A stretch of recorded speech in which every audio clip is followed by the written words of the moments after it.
Taking off for Nashville, Tennessee. It's an early start on Saturday, a noon Eastern time kick, and our coverage starts at 8 o'clock, 8 a.m., right here on the Bulldogs Sports Network. Coach Kirby Smart is here tonight, and Kirby, as always, great to see you on this Thursday night, and you guys have kind of wrapped up your practice schedule for the most part. I know there's still a little bit of work still to do, but a good week for you as you get ready for Vanderbilt?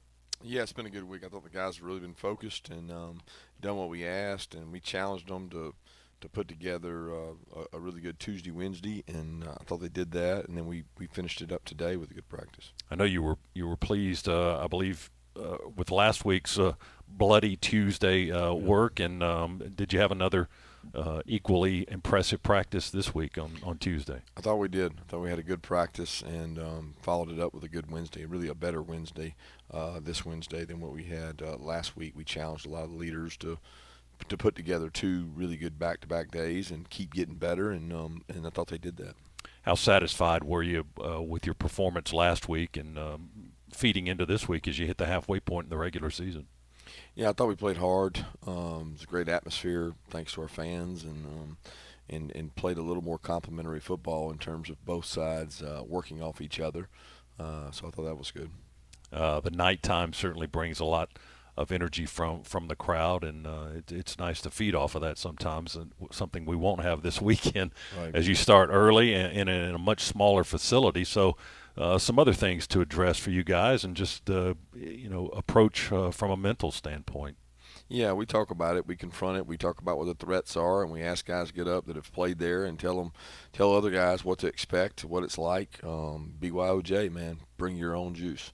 And sometimes you got to provide energy for each other, and that's the unique part of this game that you don't have in the games like last week. It's like it's going to be different. It's going to be completely different, but different's okay.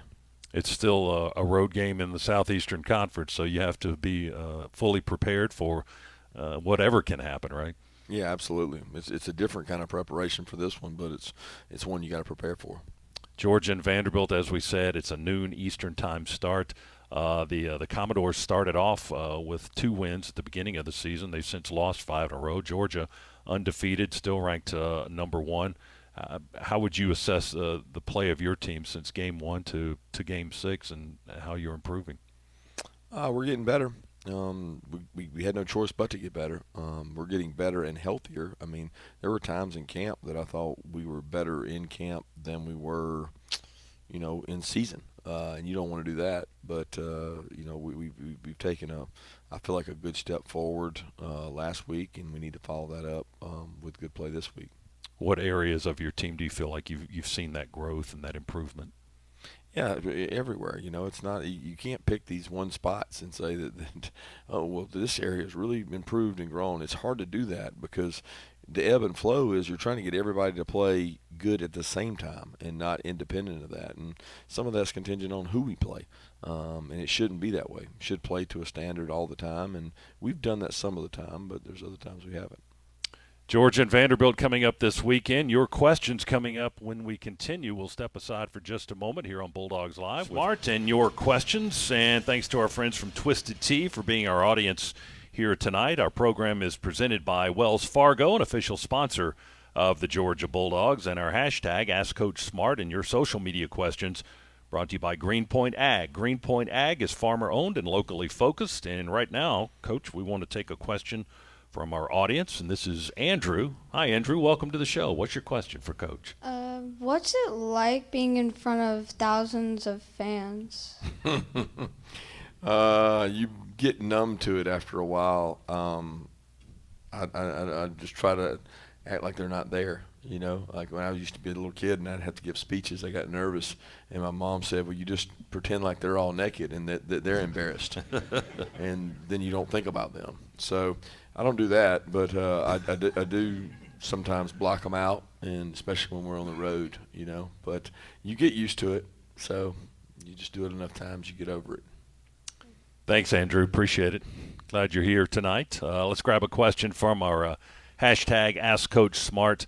What impresses you? This is from Tom in Athens. What impresses you after studying Vanderbilt on tape? Well, Clark's trying to build his program, and he's trying to build it, as an alumnus, and you take a lot of pride in that. You play a lot. You play with a lot of passion, especially when your coach is from that school. And those guys are playing really hard right now, and they're dealing with a lot of injuries. But I think the biggest improvement they've done is their skill. The wideouts he signed. He's got 3 guys that run sub 10-6 at wide receiver. They got one of the best wideouts in the league in Shepard. And he's played 2 quarterbacks through injury, but both guys are capable, and one's a better athlete than the other. So I do think that Clark is going to do a good job there, and he knows the area and he knows the league in terms of what you have to do to recruit at this level. Jared in Monroe, Georgia, at this point in the season, do you feel like some of our young guys are showing signs of maturing? Yeah, I thought this week in practice that we had several young guys that stepped up, started to improve, have taken on ownership that if they want to help us this year, they've got to improve and they've got to get better in practices because they don't get a chance to play in games, some of those guys. And they've gotten better. They're starting to click. And, it's one of those things that it's your individual responsibility to be in charge of how you play. And they don't always get that. They want to blame somebody else or somebody else's fault or I didn't get a chance. But as they've gotten opportunities in these other games, they don't always take advantage of them. And the best way to take advantage of it is to practice well. So we've tried to emphasize that with the young players, and I think a lot of them are starting to realize it. Are the practices the most difficult adjustment for these guys, considering where they came from in high school and depending on which program they came from? I mean, who knows what their practices look like, but when you get to here, I mean, it's there's a certain standard you have to meet. Is that the most difficult adjustment for most of these guys? It is. In how you practice. The academic side is a challenge. The social and time management side is a challenge. But I do think practices are much tougher for the kids once they get here. Let's see. Angela in Bethlehem, Georgia. Do you feel like our guys are starting to take more pride in the run game as an offensive unit? Well, they've always taken pride in the run game. I don't think you could take more pride in it. It's something we emphasize all the time. We might be doing it better with depth and continuity on the offensive line and healthy backs. I mean, when you start looking at it across the board, we need to be able to improve in that area, but it's never not been a priority.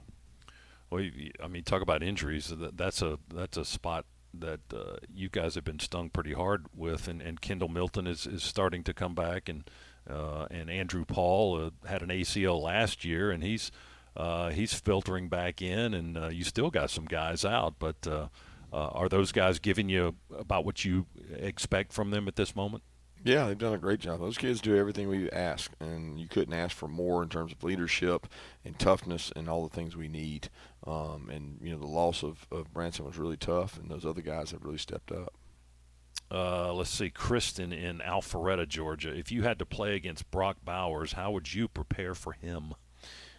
Tough. I mean, he's going to get his, and you're not going to stop him from getting his. The biggest thing with Brock is, trying to not give up the run after the catch, because so many of his explosives are just that.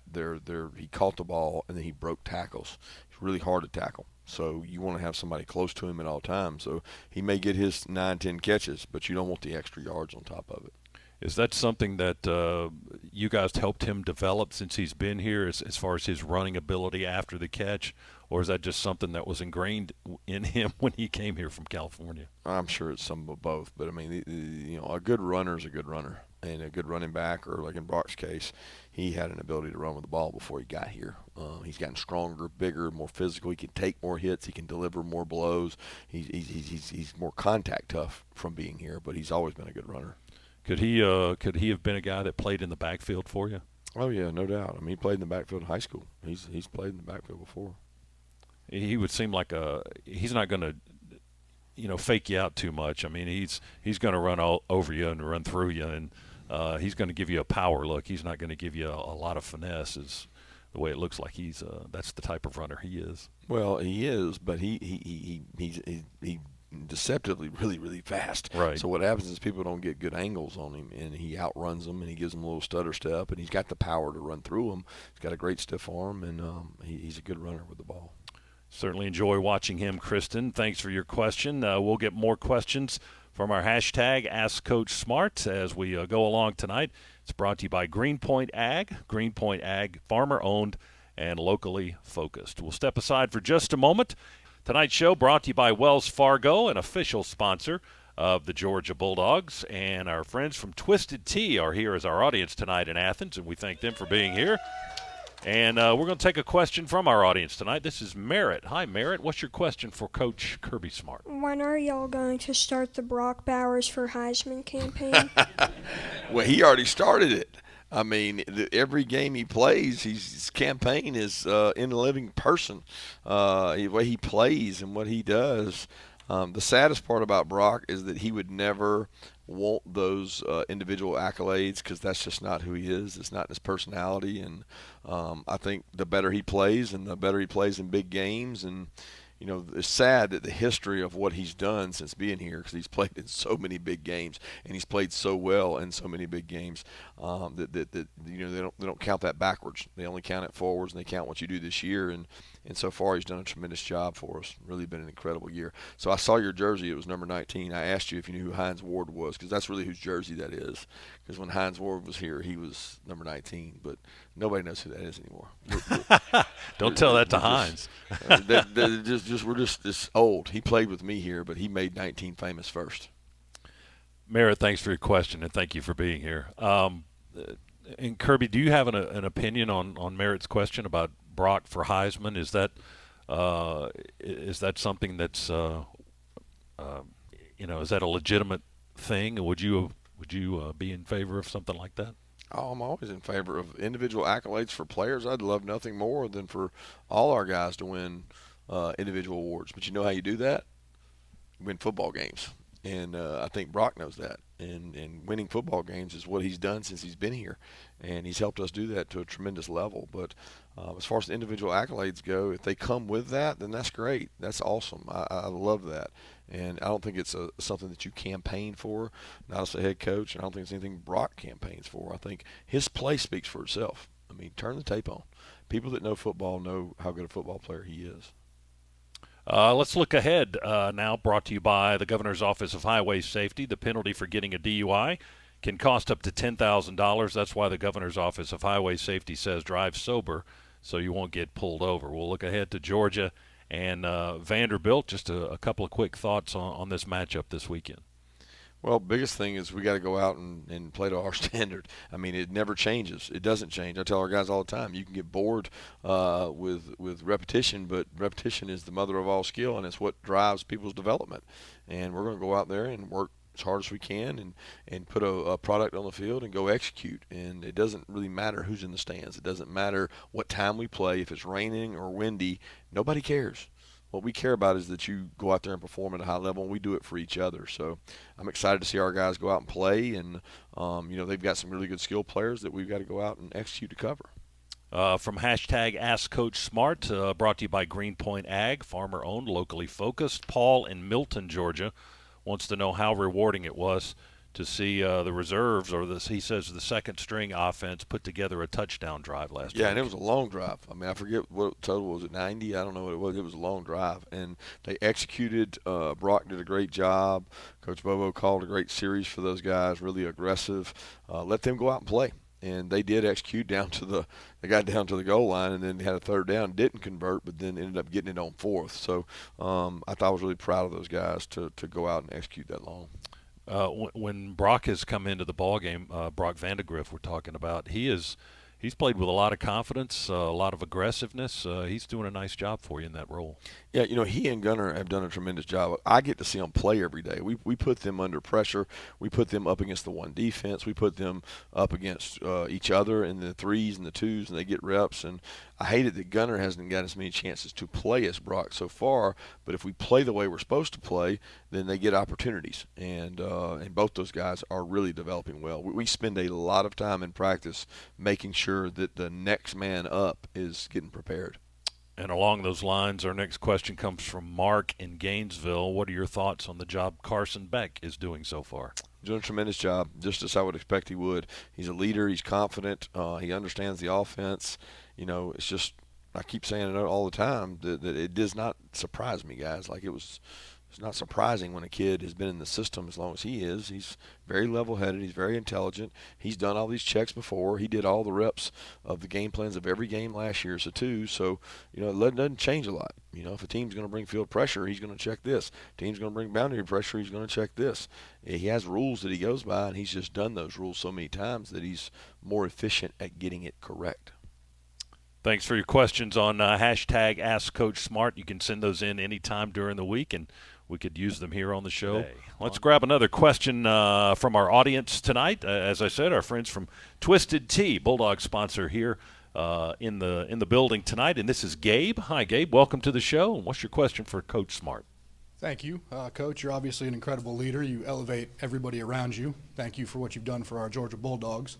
Thanks, I was wondering, how do you handle an athlete or a subordinate coach, someone who has a ton of potential, but maybe is lacking some motivation and not realizing their full potential? Well, my first step is to connect. I think it's really important to connect and spend time with them and try to learn more about them, what makes them tick, what's the background, let them know that we're invested in them. And we always talk about where do you want to be 3 years from now, 5 years from now, and 10 years from now. I don't care if it's a coach, a coworker, a player. I'm trying to figure out what they want. What do you want out of this thing?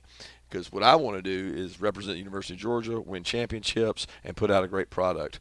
And if we can get those two things to align, even though there may be individual goals in there, I want to make the NFL, I want to go be a head coach, I want to be successful, I want to do this or that, I want to be an engineer, and I want to get my degree. Whatever it is, let's get these two things to merge, and let's get on the same page of what we think we need. And if we don't, let's figure out why. Because I think that's really critical, is that they trust you and know that you're investing in them and not just yelling or screaming or trying to figure something out. It's just too important to try to figure out who they are. We invest a lot in human capital here. I'm talking about the players and the staff, and try to figure out what makes people tick. Because once they figure out you care about them, they'll run through a wall for you. Gabe, thanks very much. Thank you for being here tonight. As we grab a question from hashtag Ask Coach Smart, brought to you by Greenpoint Ag, farmer-owned, locally focused. Sean in Winder, Georgia, wants to know, have you ever been to an Eric Church concert? I actually have not. I've listened to all kinds of Eric Church music, and I really enjoy it. I think he recently played in Atlanta, but I was busy with something in the season. A lot of my friends got to go and got to enjoy it, but it's a bucket list. It's an opportunity I would like to take advantage of, but I hadn't had a chance. I think there was a reference after last week's game, wasn't there, to the Wrecking Ball, Eric Church thing, and I guess that's where that question stemmed from. Yeah, I would assume so. Everybody got mad at me over Molly Cyrus or whatever you say her name is. Sonny in Valdosta, Georgia, asks, what was the key to our fast start versus Kentucky? Well, execution was the key. 11 people doing the same job for a same and common goal. And I thought that the execution was good, played fast, and they understood a plan and they executed a plan, and they did it at a high level. So other than that, I don't know. Randy in Madison, Georgia, what can you say about the leadership of a guy like Cedric Van Pran? Yeah, he's one of the best leaders I've been around in terms of confront demand, doesn't care what people think about him. He's just point blank. I tell him all the time, he's very direct in his leadership style, and there's all kinds of leadership styles. There's tons of them, and there are lots of them that are successful. But his is simple and direct, and he sees it as you're doing right or you're doing wrong. And if you're doing wrong, I'm going to tell you you're doing wrong, and if you're doing right, I'm not going to tell you you're doing right, but you'll know when you do wrong. And so he takes the approach of supporting the coaches and trying to get the most out of each player. Georgia's really had a great run of success with finding centers, guys, offensive linemen that can play that position and fill that role. I mean, you could name off a laundry list of guys that have played, and it's almost like one is better than the previous one, and you just keep building. And Sed is in that role now as a guy that's going to play at the next level, and he really knows how to play the position, and everybody respects him. Carson Beck was talking about that earlier this week, their connection and how they connect on offense or reading defenses and looking at film and just staying, on the same page with one another. Yeah, they do. They do a great job, and a lot of respect, mutual respect for each one between those two. Another question from hashtag #AskCoachSmart. Let's see. Joseph in Atlanta. Does the crowd noise in Sanford Stadium ever interfere with communicating via your headset? No, it doesn't. Not that I can recall. We got a great staff that works with our headsets, and Perry and his guys do a great job. So, not that I remember. I can remember that happening at some places I worked previously where we had issues, but it has not happened at Sanford Stadium. So, the crowd noise doesn't affect us. Do you have a volume control on your wireless system there, or do you just have to mash your headset in so you can hear? No, I mean the headset muffles out the crowd noise. It tunes it out. If anything, we turn up our voices to make sure that we can hear each other. And a lot of times you end up turning it down because it's so loud hearing us talk. How many guys are on that headset? How many people are on that headset? I can't even remember. We have a spreadsheet that's pretty incredible. It shows the connection between this side, who has channel 1, 2, and 3, defense, offense, special teams. You can click over here, you can go over there, and they have a certain number you can have in the SEC. So you can't go over that number. I just don't know what that number is, but we max it out every week. All right, good stuff. Thanks for the question, Joseph. We appreciate it. Connor. Hi, Connor. Welcome to the show. And what's your question for the coach? Thank you for having me. Long-time Twisted Tea drinker, first-time caller. What is the biggest obstacle Carson Beck has overcome? Time. I mean, it really is. He had to battle time, and I mean, I guess you could say the biggest battle he had to overcome was Stetson, because Stetson stood between him and playing a lot of the time, and there was a lot of time there that there was a debate over who would play of those two. I always tell the story of JT Daniels was kind of the starting quarterback. Of course, he gets injured, and then we were starting Carson for 2 days, and Stetson was a backup. And then day 4 of the UAB week, Stetson became the starter, and Carson was a backup. Otherwise, I don't know that we would have ever had Stetson where he was. And if Carson goes out and plays well, we don't know if we ever go the other way. So the father time, mother time, he had to bide his time.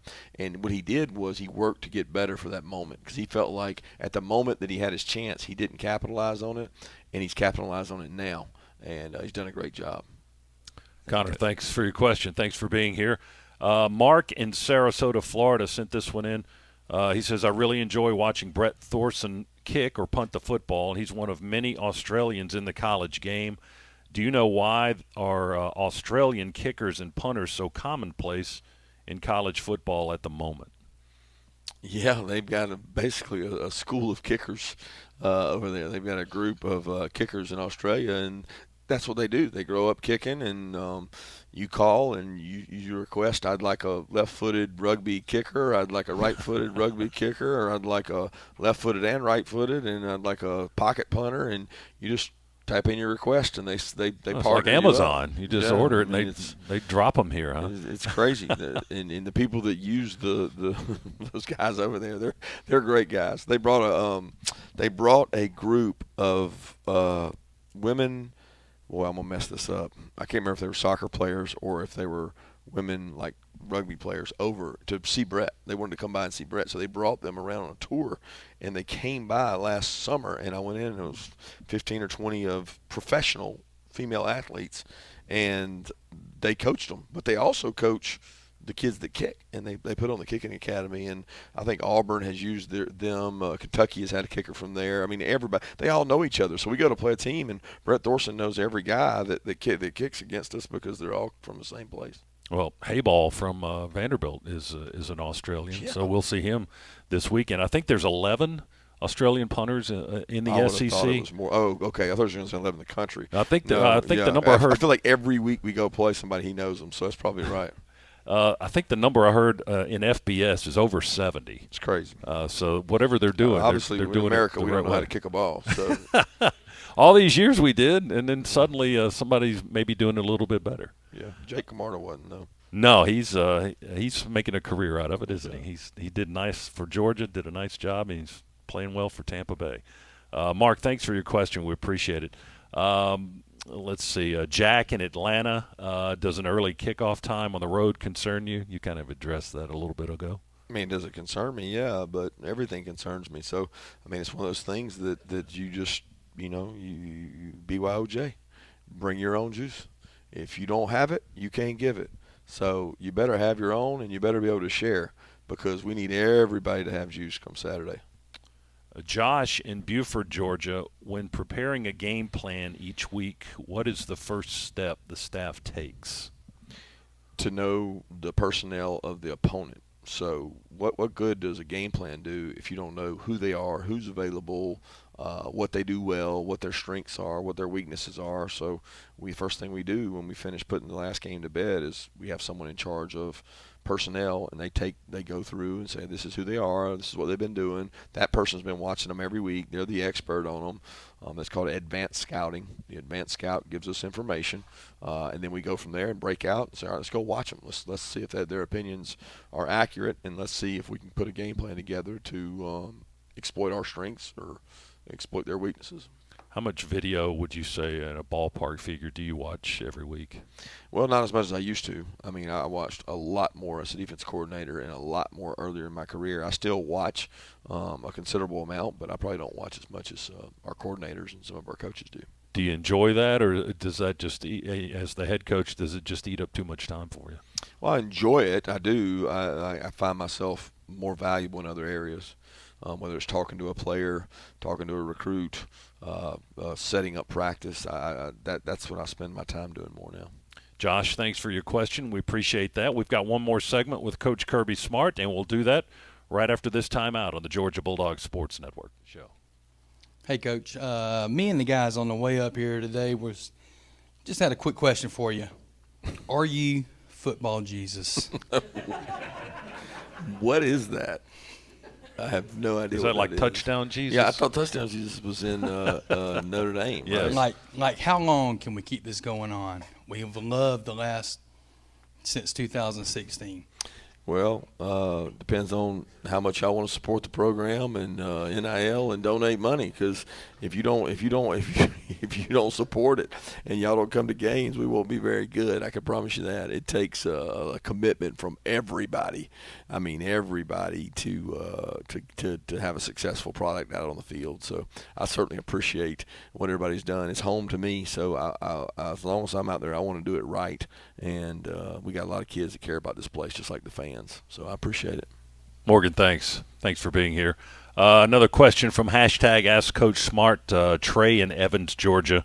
What's your favorite hole at Augusta National, and which one is most challenging for you? Well, they're all challenging. Golfer over there's laughing. They're all challenging when you're a 10, 12, 15, 16 handicap, whatever I am. So it's growing. It's growing. So I don't get to play much. Since NIL and Portal, it went from like an 8 at my peak to about a 20. So I just don't get to play anymore due to it. But they're all hard at Augusta. I tell you, they're really all hard. Basically, 18 is probably the hardest for me, and I would say because I've already walked 17 holes, and I got to walk up this really big hill, and it's a long par 4, and it cuts a little dogleg right, so that doesn't shape real well for me. When's the last time you played there? Last year, I have no clue. In the off season, whatever, between spring practice ending and summer starting, somewhere in there. And how many times have you played? I'm not sure. Probably averaged once a year. That's not too bad. And that was even before I got here. Not shabby. Yep. Will in Chattanooga, what were practices like for you as a player compared to the practices you are coaching now? I don't know. I always ask myself that. Bullard asked me the other day if we practiced like this when I was here, and I was like, Bull, I don't even remember. I really don't. Like, I don't know if it's too many hits to the head. I can't remember one thing. I listen to all my buddies talk about our practices and how we had 2-a-days and 3-a-days and how hard it was. And I'm like, I don't ever remember our practices being as intense as they are now. But they're in a more condensed time. Like, we get on and off the field in less than 2 hours. I don't remember it being that way when I was a player. What was Javon's question kind of getting at? He was getting at that we didn't hit and do all the physical stuff that they do, and that it almost like we had it easier. Let's see. We've got another question from Danny in Columbus, Georgia. Are you able to pay attention to any other college football or Major League Baseball playoffs, or are you 100% locked into preparation? Well, I'm locked into preparation when I'm on my schedule. I've got a routine I do, and it committed a lot of time to that prep. But when it's not part of that, and I'm home, I want to watch college football. I watch games every opportunity I get. I love watching, especially close competitive games, to see how they end and how they finish. I enjoy that. The Major League Baseball part, I mean, other than watching the Braves, I don't watch Major League Baseball, but I do watch the Braves.